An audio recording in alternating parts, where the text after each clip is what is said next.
This is going to be a quick video on how to install the BITBOX QuickSlide mount onto your drill.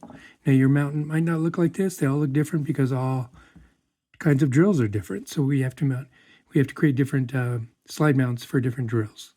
Now you'll notice on the slide mount you have a hole for the screw.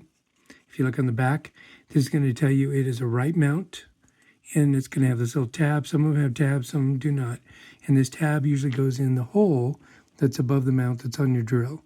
Now this mount hole is usually for a belt holster, but you can see this drill has the belt holster on the other side, so you're going to mount your BITBOX mount on the opposite side of the belt holster. Now you just push this in.